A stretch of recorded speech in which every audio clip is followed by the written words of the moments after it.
Hello viewers, welcome back to our channel. So Bigg Boss third promo అయితే మన దగ్గర ఉంది. సో ఆ ప్రోమో డీటెయిల్స్ అయితే నేను మీకు ఇచ్చేస్తాను. ఉండని ఫినిష్ చేసుకుని తర్వాత దొంగతనం చేయొచ్చు, అంతేగాని ముందే వద్దు అని చెప్పేసి యష్మి అయితే అంటుంది. ఎందుకు అంటే తనతో సోనియా వాళ్ళ దగ్గర నైనికా టీం వాళ్ళ దగ్గర ఉన్నాయి, మనం దొంగతనం చేద్దాం, మనం ఎందుకు అలా చేయకూడదు అని చెప్పేసి తను అంటుంది. దానికి యష్మి ఇచ్చిన రిప్లై అనమాట.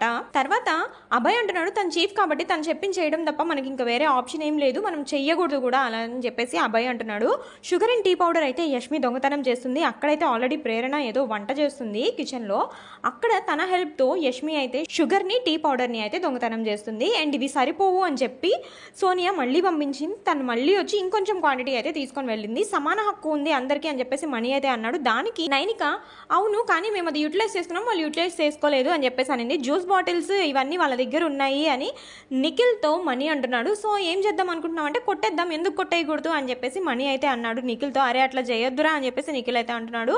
చికెన్ దొంగతనం చేశారు అని చెప్పేసి నబీల్ అయితే నిఖిల్తో అన్నాడు. దానికి నిఖిల్ అవునా అని చెప్పేసి అన్నాడు. మణి అయితే నువ్వు కూడా చెయ్యి అని చెప్పేసి అన్నాడు. చేస్తా, నేను ఎందుకు చేయను, వాళ్ళు చేసినప్పుడు నేను కూడా చేస్తా అన్నాడు. మణి అయితే చెయ్యి, ఎవరు అడిగారు నిన్ను అని చెప్పేసి అన్నాడు. ఎవరికి అరగదు ఇవాళ నా చికెన్ దొంగతనం చేసిన వాళ్ళకి అని చెప్పేసి సీత అయితే అంటుంది. 2 days అయింది తిని అని చెప్పేసి మణి అయితే నైనిక దగ్గర అంటున్నాడు. నా రక్తం తాగుతున్నావు కదరా నువ్వు అని చెప్పేసి నిఖిల్ అయితే అన్నాడు. సో ప్రెసెంట్ ప్రోమో అప్డేట్ అయితే ఇది. ఈ వీక్ ఎవరైతే ఎలిమినేట్ అయ్యి హౌస్ నుంచి బయటికి వెళ్ళిపోతారని మీరు అనుకుంటున్నారో మీ కామెంట్ని అయితే తెలియజేయండి.